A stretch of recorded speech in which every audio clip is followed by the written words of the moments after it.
There we go, we're live. Good afternoon, everybody.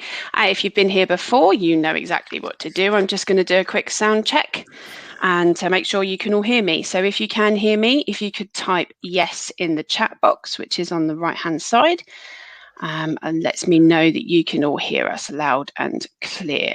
Good afternoon, everybody. Hello, hello, hello. Very active chat today. Fantastic. Can we all be heard? Fantastic. Brilliant. Thank you for that, everybody. Perfect. Thank you. It's gone crazy. Perfect. Thank you. So just a quick introduction from me. My name is Chantal Newton and I'm the Marketing Manager at the UK Contact Centre Forum. So thank you for taking the time to join our webinar today, which is the first in a series of webinars that UKCCF are hosting looking at complaints handling. I'm joined today by our guest speakers from TieTa. I've just got a few housekeeping points to go through before we begin. We've got some polls for you to participate in today. So when prompted, the polls should appear automatically in the side panel on your right. If they don't automatically appear, please select the polls tab and you can participate that way. So after the presentation today, we will be holding a full Q&A session. So if you have any questions for our guest speakers, please post those questions into the chat box and I'll put them to our panel at the end of the session. So the webinar session today is expected to last an hour. If you are unable to stay the whole session, the webinar is being recorded and the link will be emailed to all participants within 24 hours of the live session ending. So whether you're here or not, you'll still get that sent through to you. So to get today's session started, I'm going to hand you over to Risto Prosa. He's the Operation Director at TieTa. Thank you, Risto. Thank you so much, Chantal. And hi, everyone. Hope you're all having a great day so far. And thank you for joining today's webinar, where we talk about complaint processes and best practices. As Chantal mentioned, my name is Risto, and I am the Operations Director at TieTa. And these two handsome fellows joining me today are Rick Smith, Head of Complaint Sector at TieTa, and John Ferguson, Head of Customer Experience. And just some quick background on us as well. Between the three of us, we have years of experience with different aspects of complaints management, training, and technology. Not only as outsourcers, but also from our previous roles in the financial sector. So I really do hope you get some good insights and tips from today's session. And now, if we go to these slides, before we dive into the presentation, I think it's worth giving a quick overview of TieTa as well, who we are and what we do. So, our team is based in Oxfordshire, and we provide customer service and business process outsourcing solutions. We very much believe in our role as an outsourcer as being able to help companies to overcome operational challenges and streamline their processes. And so we are committed to provide a specifically tailored solution for each of our clients and not, so to say, a blanket approach. Okay, and I will now hand over to Ricky, who will kick off the session by talking about the benefits of having the right technology. The floor is yours, Rick. Brilliant. Thank you very much for that, Risto, and good afternoon, everybody. Thank you for taking the time to listen to us speak. So we're going to start, actually, before I launch into the benefits of technology in the complaints handling processes, by asking you to participate in a quick poll for us. Chantal, if you want to go ahead. Thanks very much. Okay, so the first poll question, if my mouse would let me move it, sorry about that, there we go, should be live. Like I say, it should automatically appear. If not, it will be under your polls tab. So the question we have for you, do you have a complaints management system in place? And if so, is it? So we've got three options. Comprehensive specific complaints management system is the first option. The second option is spreadsheets or similar. And the third option is nothing. So if you cast your vote on that, I'll just let it level off for a couple of seconds and then we'll end that poll and I'll pass back to Ricky to discuss. Perfect. Always bobs up and down, and then when I think it's gone silent, it shoots off again. There we go. We're leveling off now, I think.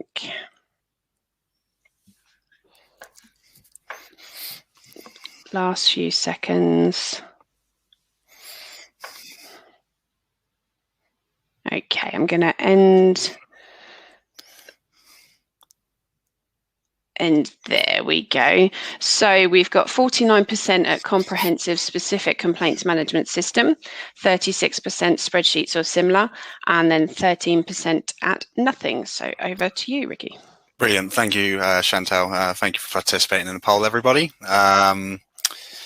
Okay, so technology in the complaints department. So as you can see on the slide, one of the biggest frustrations for customers in the complaints journey revolves around being passed around different departments, having to repeat themselves and the issues that they've experienced, the answers and information they've received every time that they contact a company. So when handling a complaints process, some of the benefits of having a comprehensive, which around 50% of the yourselves have said you do have, is organization. So a centralized software management tool will enable quick and efficient case management. It will allow case handlers and managers to assess caseloads, work volumes, which will allow, specifically on the manager's side, to forward plan your resource allocation. And also, one of the other benefits of having a cloud-based, internet-based software to manage your complaints is it gives you flexibility to access a wider talent pool of people who can't work within the traditional confines of an office or a 9-to-5 job. Now, one of the arguably the biggest benefits of a centralized complaints management platform or software is the fact that you can develop a single customer view. So what that allows is it allows your frontline staff to have access to a system where they can see what the customer's concerns are, what contacts the customer has received already, and if it's where in the complaints journey that customer is, what the outcome is, if they've had an outcome, if there was any redress or compensation or gestures of goodwill made. And it will, it allows the frontline staff to be more confident in handling customers who have had cause to complain. From a case handler perspective, it gives them a centralized viewpoint where they can see all of the interactions the customers had with the business, regardless of what channel that contact has come into. And it's fair to say that having a customer waiting, apologies. It's fair to say that if a customer isn't kept waiting and doesn't have to explain themselves multiple times to multiple different people, that they'll be a lot more confident and comfortable that their complaint is being handled well and in a professional manner.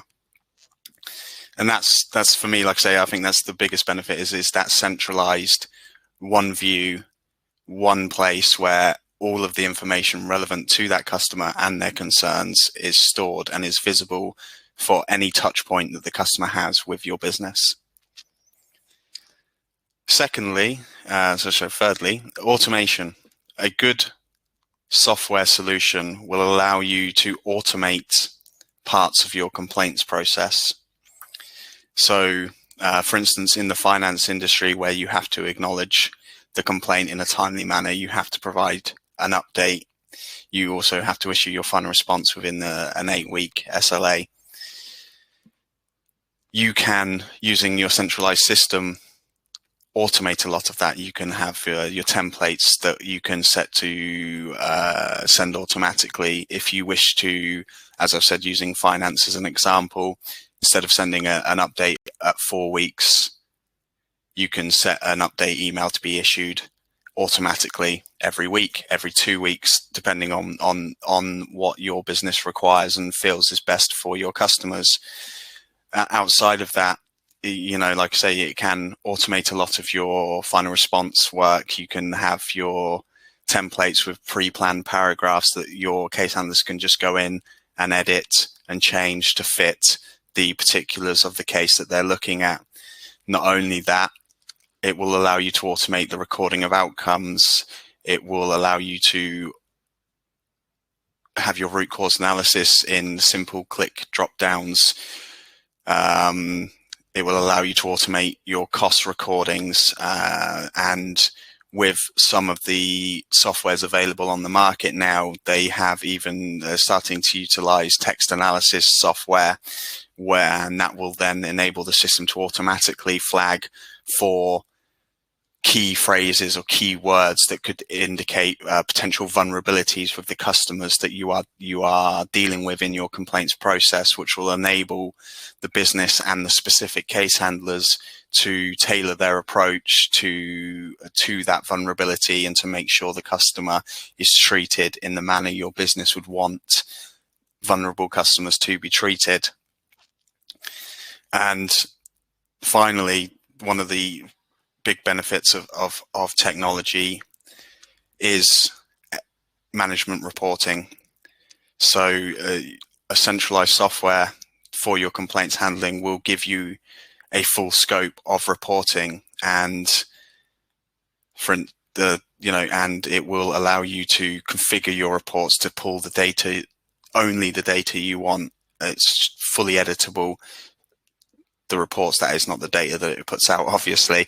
It will allow you to look at the volumes that are coming in that are being answered, the costs of the decisions that are being made to the company. It will allow you to see the outcomes between uphold, not upheld, partially upheld. It will allow you to review your root cause analysis outcomes. It will And on top of that, again, if you're using a centralized software, it will allow you to automate those reports. So once you've set them up, you don't need to go in and generate them and download them and send them to someone. You can automate them to send to every single key stakeholder automatically.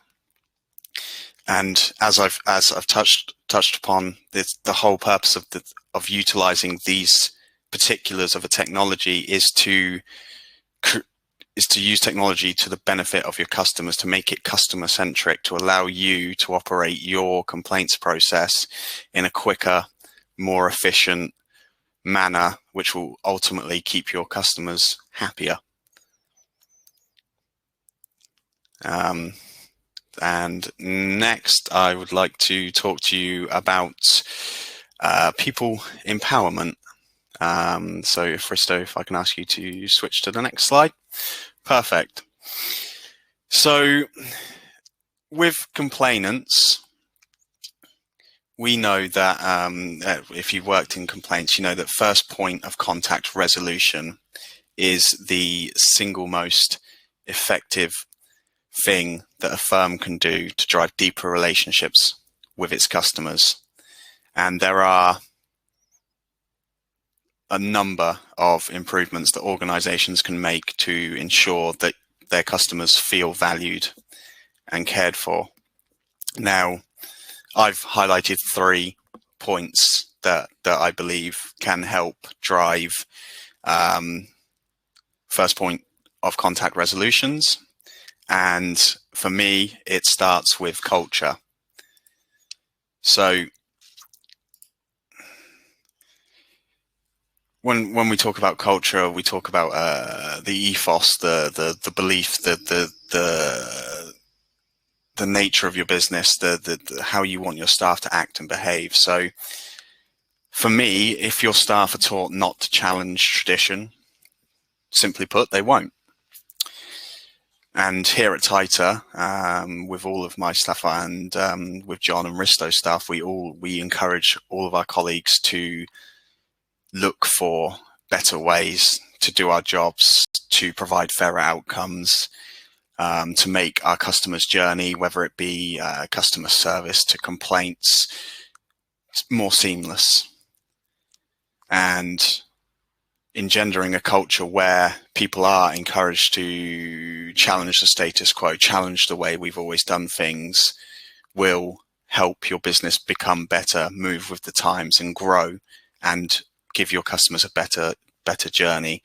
Ultimately, a culture where suggesting changes or new ideas is shouted down is not going to be productive to a company that is genuinely looking to provide first point of contact resolutions, be that at its complaint stage or at its very front end stage of the customer journey. Secondly, upskilling and multi-skilling staff, so empowering them to make decisions and resolve issues themselves. So this doesn't mean give license to all of your staff members to do whatever they want, because obviously that would lead to some pretty big chaos. Let's be honest. But what it does mean is it means that you give your staff the necessary training to understand what customers are saying to them, to question customers appropriately, and then to ultimately decide if from the training that they have received and the skills that they've acquired, whether a solution or resolution can be provided quickly at that first point of contact. And I'm sure all of you will agree that it is better to have a customer on hold whilst the customer service representative, the complaints agent, case handler, whatever they may be, requests approval of a resolution and subsequently closes that customer's concerns or question, than to have a non-skilled person that doesn't have that empowerment, that skill set and simply passes the buck to the complaints department, resulting in a longer resolution time and therefore reducing the chance of A, your business retaining that customer, and B, potentially even turning that customer into an advocate for your business. And lastly, from me on people empowerment is don't be afraid to act outside of your framework. So as we, I say as we know, so as people who have worked in complaints know, most complaints processes are structured. They have a very particular flow to them, especially in regulated environments, finance, insurance, etc. For instance, you have to acknowledge within 5 days, you have to update at 4 weeks, you have to send a final response in 8 weeks, etc. But sometimes going outside of that is actually the best thing to do for your customer.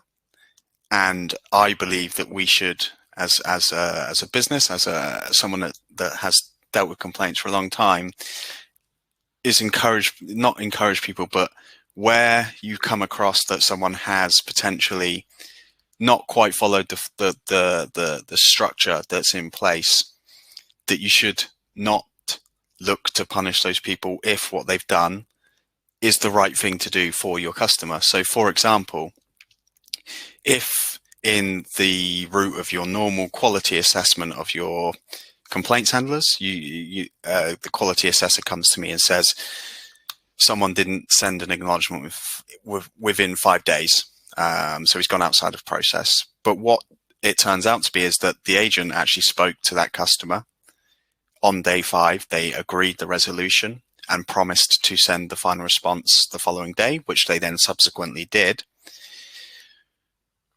For me, that would be the right outcome for that customer, because the customer is happy with the resolution and the case has been closed, and the customer is satisfied with the outcome. If I was then to turn around and punish the agent simply for not following the 5-day acknowledgement rule, but they have ultimately achieved a fair and faster result, if I punish them for that, then it would discourage the agent from taking being proactive again in the future. And that would ultimately have a knock-on effect on that agent's confidence and potentially also your customers, because the agents would simply follow the process, even if there is a resolution available in a quicker time frame that is fair for the customer and the business, and goes against the point one I've made of encouraging a culture of people always trying to strive to be better. And with all of that said, I will now hand over to my colleague John, who's going to talk to you about onboarding, training, and quality assessment. Thanks, Ricky. So as Ricky said, people empowerment is so important to a good complaints team, and that empowerment starts with their training. When we get a new campaign on board, you always use a mix of existing complaints agents from other campaigns and new starters recruited in with complaints experience. And what this means is we already have a good level of general complaints knowledge and understanding before the training even begins. And this just creates another level of support for the new staff into the campaign and share knowledge within the team. So we break the training into two stages. The first is how we actually deal with a complaint. So take the agents through the basics of how to understand the complaint. So looking at where the complaint come from, what category it would fall into, whether that be customer service issues, communication issues, lending issues, etc. We then teach them how to investigate the complaint. So reviewing the systems, the causes of the complaint, where things went wrong, and ultimately seeing if we're at fault and some form of remediation is needed. And if remediation is needed, then we teach the agents how to calculate the refund amounts in lines with the requirements of our clients, or follow in any sign-off routes that they might need to go through. And the final step of the first stage of training is how to write a final response. So wording, which should be used, how templates should be edited, and what additional information we need to provide, such as ombudsman information if they want to raise it further. And we find that this approach gives all agents working on the campaign a strong understanding of the entire complaints process and how all those decisions are made. And before we start the training, we always create scorecards, quality monitoring scorecards, based on the expectations of how the complaint should be handled, which we grade agents on, making sure that each stage of the task that they're working on has been completed correctly. And using this scorecard, we start what we call our root competency process, where agents are marked on 5 complaints resolutions using historic complaints cases where we already know the outcome.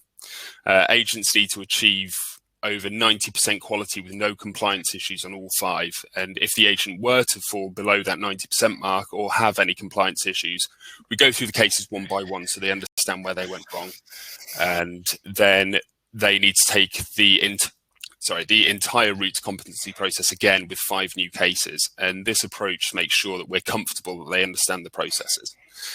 And once the agents are trained and competent on how to handle complaints, we split into various specialties. So we decide who goes where by seeing their strengths during the first stage of the training. So who's better investigating, who's more technical, who compiles responses the best.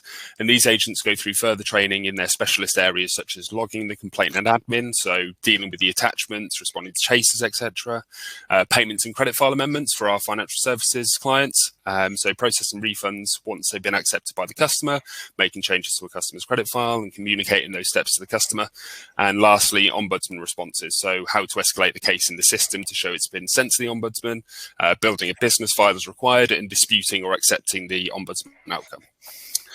And once trained in the specialist areas, agents receive the same latency assessment through our roots competency process. And this approach means we're able to build a team of specialists dealing with logging a complaint, investigating the complaint, responding to the complaint, and dealing with any after complaint support.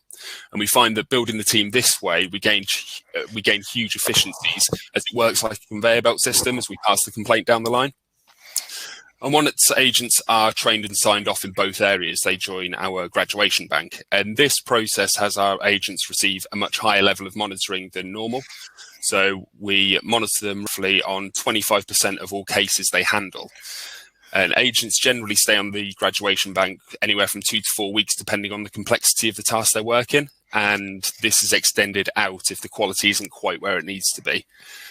After they graduate and we're comfortable that they're working well, the level of monitoring reduces to roughly 10% of all cases handled by agent, which still gives us a good understanding of their quality and make sure that they get that ongoing support. And once agents are trained and graduated, we then look to cross-train staff who are performing well on other specialist areas, which gives us larger flexibility within the team to deal with spikes in volume. So we can shift resource to logging if we get an influx of complaints, for example. It also grows the knowledge within the team for their own development, giving them an even better understanding of all the steps, but not losing the specialist experience in the area they primarily work in. And ultimately, the more knowledge and understanding our staff have, the more they're empowered to make the decisions. Now, this approach can be adopted for any business in any industry and from a team of 5 up to 500 agents. And it's a bit of a tried and tested by us. So now I'll pass you back to Ricky to talk through root cause analysis. Cheers, John. And now we have our second and final poll. So I'll hand over to Chantal to kick that off. Thanks, Ricky.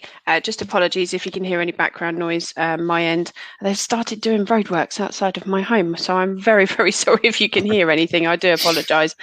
Okay, so the next poll should be live in your poll box now. Again, if it hasn't automatically appeared, just click on the polls tab to participate. So the question we're asking this time, what do you believe your root cause analysis to be? So your selection options are reactive, proactive, and the last one, we don't have an RCA process.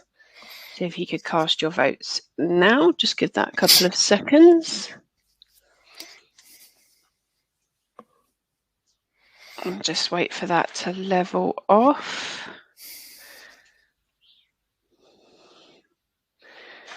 Okay, it's jumping around a bit still.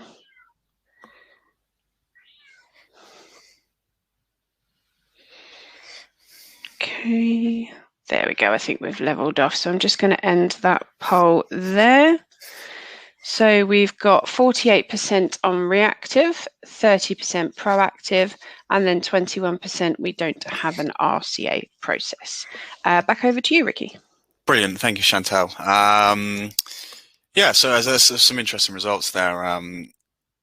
It's a higher percentage than I thought wouldn't have a root cause analysis process. Brilliant. So with that, thank you for participating in the poll, everybody. That's really interesting results there. So I'm like I say, like my colleague John said, I'm going to talk to you now about root cause analysis and its benefits, effectively. So root cause analysis is heard quite often and quite commonly within workplaces. It's quite often more of a buzzword than a practical process performed by businesses. I would encourage you all to perform an internet search on root cause analysis, and you will gain instant access to many articles stating root cause analysis is profitable for businesses. So now in complaints, it's a very usually fast-paced world in complaints.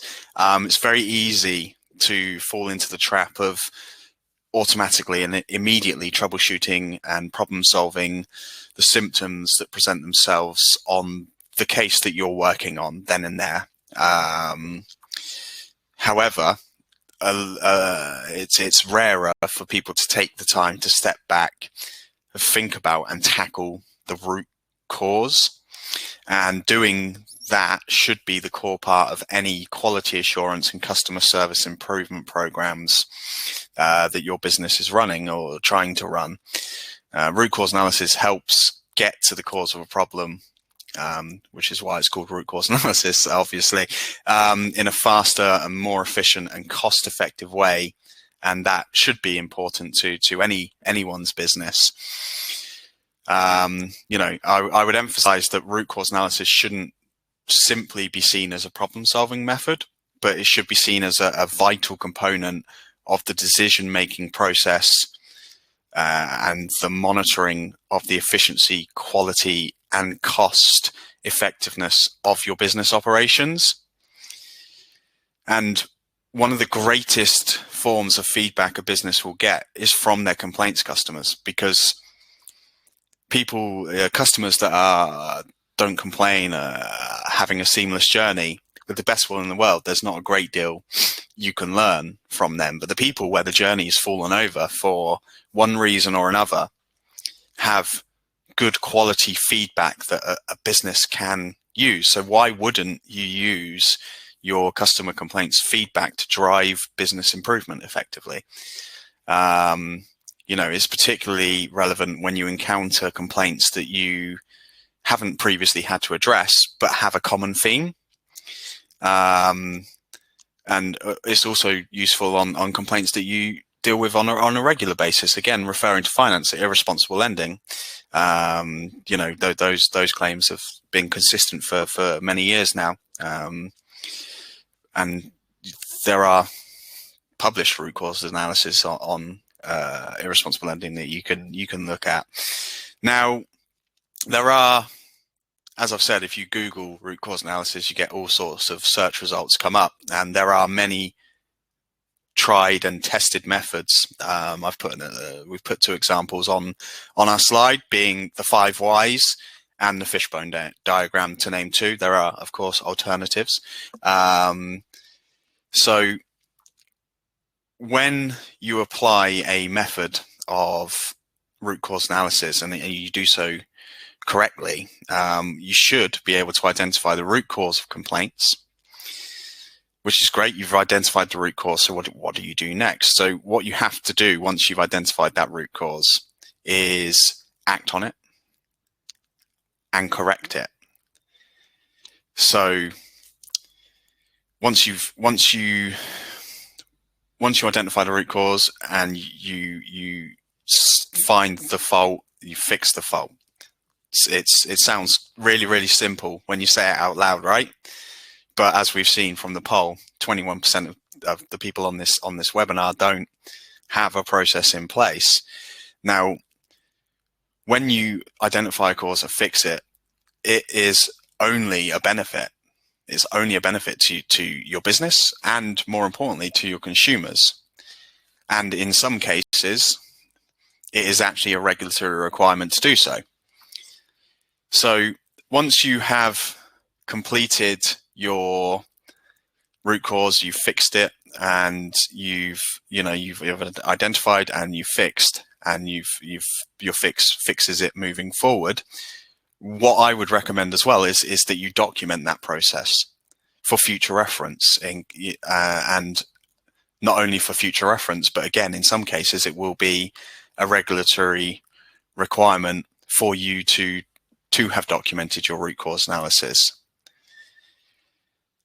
So there are tangible benefits for organizations that embrace root cause analysis. And just going back to the methods aren't important per se, but they're a way of training your mind and your staff to think in a way that makes root cause analysis become almost second nature. And you don't have to always stick to them. For instance, with the 5 whys, it doesn't always take 5 whys to get to the bottom of the problem. Sometimes you might get there in 1 or 2. Sometimes you might have to go 6 or 7. But it's more about, the methods are more about training yourself and your staff to think in a certain way. But getting back to the clear intangible benefits for organizations that do embrace root cause analysis. So some of the benefits do include increased customer satisfaction, as identifying trends and the underlying causes, more importantly, they will enable you to implement preventative measures to stop the problem happening for your customers. Your employees will also benefit from improved processes and less dissatisfied customers. So with that said, that in turn will increase morale. It should reduce average task times, wrap times, call handling times, because they're not dealing with issues.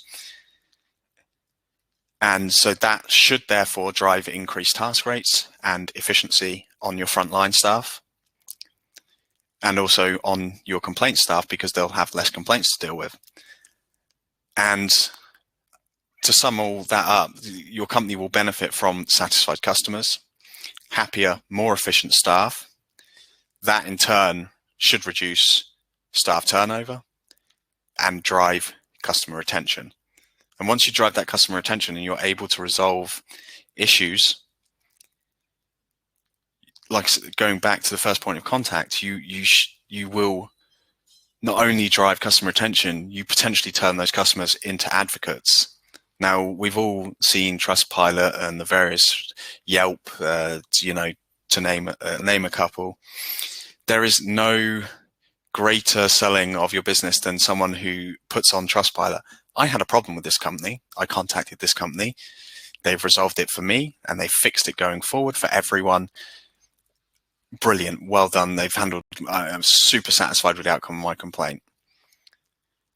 And that ultimately comes from good root cause analysis, good training and onboarding, good people empowerment, and embracing technology. And with that said, I will now hand over to Risto, who's going to talk to you about some of the results we've been able to produce utilizing our beliefs in the methods we've discussed today. Thanks, Rick. Okay, so next, let's look at a success study to see what could be the operational and commercial impacts of having the right people, culture, and access to the right technology. So our clients in the very highly regulated UK financial sector reached out to us looking for help to onshore their complaints function. And what they really asked us to achieve is a quick and efficient way to complete the onshoring process. Now, because there was a tight deadline, that the first goal for us was to integrate our team into theirs. So our team became essentially a virtual extension of their operations using their CRM and communication platforms. And this allowed us to complete the first step, which was to manage their existing complaints process without increasing any customer wait times. And they could then gradually decrease their internal resource working on complaints. Now, completing the first step meant that we were processing complaints following the inherited complaints process that our client was using previously. But our aim as an outsourcer is to always provide added value by finding ways to improve the existing processes. So coming back to what Ricky touched on earlier, empowering people. What we first did was we asked our team to challenge the existing process using their past expertise and by learning from the historic financial ombudsman services outcomes for our clients' complaints. And this really allowed us to rebuild and streamline the complaints process, making it slicker and more efficient by mirroring the ombudsman's approach, and thus decreasing the false uphold rates and reducing the final response times. Another thing that Ricky touched on was the benefits of technology. And so we introduced a new complaint servicing platform, which was integrated into the newly streamlined process. So if you can imagine, the usual complaint journey in the financial sector has different stages. You first receive the complaint, you acknowledge the complaint, you then investigate, maybe you send a holding letter or an update, you provide a resolution, which in turn can be then disputed and escalated by the customer, and so on. Now, most of these stages also have very specific deadlines and template requirements. So the key question really is how to use technology to reduce CSR efforts and customer wait times, and to improve customer experience when they do raise a complaint. Now, by using the technology specifically designed for complaints, we were able to automate some of the steps, like updates and holding letters. We were also able to create a clear journey with automated reminders, deadlines, and custom templates. And the journey became so clear to everyone that if a call about the complaint was received by a call center agent outside of the complaints team, they were able to understand exactly in what stage the complaint was and what is the update they can give to the customer at that moment. And the real success of challenging the process, rebuilding it and streamlining it with technology was that we were able to reduce false uphold rates from 61% to 23%. Final response times reduced from 38 days to 15. And both of these were massive improvements compared to previous benchmarks. And finally, the number of agents required to process complaint tasks reduced from 19 to 12. Which in turn has a very positive commercial impact as it reduces the cost of complaint processing. So all in all, a very successful outcome and just gives you an idea of what can be achieved with the right people and the right technology. All right, and now I will hand over back to Ricky for the final slides of our presentation. Brilliant. Thank you, Risto. So I would just like to thank you all for taking the time to join us and listen to us. And I hope it has been of benefit to all of you that have joined today. And I hope that we've sufficiently demonstrated that what we consider the pillars of excellency, that being the use of technology, the empowerment, onboarding, graduation, and quality assurance, and root cause analysis, how they can be utilized to drive complaints excellence. And with that said, we will now, I believe, Chantal, launch into the Q&A session. We certainly will. Just a reminder, if you have any questions for our panel, please pop them into the chat box and I will get through them and pose them to the guys. If you've got a question that maybe you want to send through to us, you don't want it to be into the public domain, you can use the button at the bottom just to send to admin and that will come through to us and I'll still pose that question, but obviously then it won't be public. Just quickly, will we be able to get a copy of these slides? Absolutely. I'll get them sent out to you afterwards. So we've got a question from Simon. He said, just implementing a new complaint solution this month, however, won't be integrated into the current legacy systems. Is integration a critical way to take absolute control and oversight of cases, or can I use as effectively as a standalone system to deliver good outcomes? Yeah, I'll take that one, Risto and John, if you're happy. Yep, go for it. Okay, perfect. Yeah, so to answer your question, Simon, without knowing obviously a lot about your business, if integration, isn't possible, you can absolutely use a complaint system standalone to drive, good outcomes for your customers. What I would recommend is you ensure that your frontline staff have access to the complaints centralized system so that they can have a view of where the customer is in the complaints journey. Now, generally, with most systems, you can give your case handlers write access and frontline staff, if you don't want them to be able to change anything in that system, read-only access.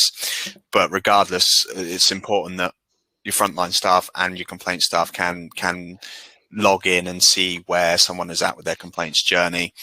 Another tip is note the source systems to point case handlers in the direction of your complaints system.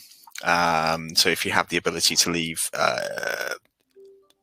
priority notes, important memos, whatever you term them in your legacy systems, so that frontline staff can take a call and see very quickly and easily that this customer does have a complaint and knows to go to your new standalone system to find out exactly where the customer is in relation to their journey with your complaints team. That's great. Thank you, Simon. I hope that answers your question. So we've got, what complaints platform do you guys have or have you used?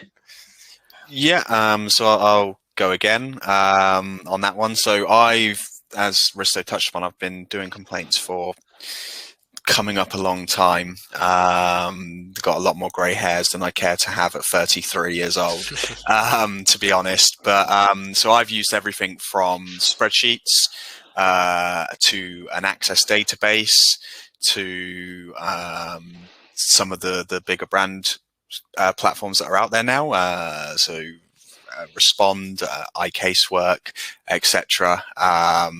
So I've used all different types, like I say, from the very basic spreadsheets across to the all singing, all dancing, sort of top of the line complaint specific platforms that are available nowadays. Perfect, thank you. I'm just going through the chat to make sure I've not missed anything. And just a question about TieTa. What sectors do you operate in TieTa? Yep, I'll take this one. Because we provide really a wide range of services, inbound customer service, outbound collections, sales, complaints, quality assurance, vulnerable customer management. So this can be applied to any sector really. And so we're not limited to any specific sectors. We support clients in the financial sector, retail, e-commerce, healthcare, information security, and many others. So it's really a wide spectrum of sectors we are operating in. And one of the benefits of the TieTa team is our experience and backgrounds in operating in the UK financial market, which gives us the ability to operate in the sectors which with stringent regulations, as we clearly understand the compliance requirements in these sectors. So yeah, I hope this answered your question. Perfect, thank you. So we've had a question. We are a standalone complaints team and use a spreadsheet for our complaints recording. Other teams in our organisations therefore can't see our data. Are there any recommendations you can make around how we can improve outcomes for the customer who might be contacting any part of our service? Yeah, it's going to be a lot more tough if you're using spreadsheets, given the I'm assuming you can also have sort of quite limited data within the spreadsheet. So for instance, you'll probably have name, account reference, acknowledged, resolved, and potentially if it was an uphold, not upheld, and if you've offered redress, generally you won't be able to see if an update email has been sent or if there's been any contact with the complaints team. I'm just making an assumption for on your behalf there. Now, possibly the only real way you can potentially make the data more accessible for those frontline staff so they can be of more use when they are contacted is if you have access to a SharePoint or a Teams type software. Is potentially you can have a common area where your frontline staff can access the spreadsheet locked down. So they would be able to access a read-only version of that spreadsheet. And obviously it would depend then on the data you do actually keep within that spreadsheet as to how much use that will actually be. But with that, like I say, spreadsheets are quite limited in relation to that. So the best advice I would give you is if you do have access to a SharePoint or a Teams or something similar, is to set up a communal space for the complaints team and the frontline team, where the frontline team would only have readability effectively, but they would be able to see the spreadsheet to provide any updates from the data that your guys do keep in that spreadsheet, Velfa. Thank you very much. We've got another question. Great presentation and content from a fellow Banbury resident. Quick question. What's the most sought after quality you look for in a complaints case handler? Great question, Penny. For me, now, for me, it's a way of thinking. It's almost a state of mind. It's someone that has an investigative way of thinking, I suppose, is the best way to think of it. That person that wants to get to the nitty gritty, the root of the problem, if you will, linking it to root cause analysis. You know, I've taken people that were potentially underperformers whilst on the phone, but they had that right mindset. It's a mindset for me. The most important thing when I interview someone, I'm looking for someone who enjoys getting to the bottom of a problem. You know, I've onboarded teams where the people I'm training have had no complaints handling experience, but some of them have turned out to be the best case handlers I've ever worked with because they have that right mindset. So for me, I would suggest the quality I look for is a particular mindset of having an investigative way of thinking. Perfect, thank you. I don't think we've got any more questions. If you do, quickly pop them into the chat box for me, and there's still time to put them to our panel. I'm just going to move the slides along. If you've got any questions after the session has ended and you'd like to reach out to any of our panel today, the full contact details are on your screen now, but I will also include them in the follow-up email that you're going to receive from me within the next 24 hours. And the follow-up email will include a copy of the slides and a replay link as well. So I don't think there's any more questions. So if it's okay with you guys, I'm going to close off. Yeah, Perfect. Yeah. Thank you very much. So it concludes today's session, and I want to take the opportunity to thank everybody again for joining us today. And I hope that you found the information informative, thought-provoking, and take back some fantastic ideas. I just want to say a very special thank you to Risto, Ricky, and John for taking the time to give the presentation today. Again, it was fantastic. Thank you so very much. If you've got any further questions, as I said before, the contact details are on screen, and I'll send them with the follow-up email.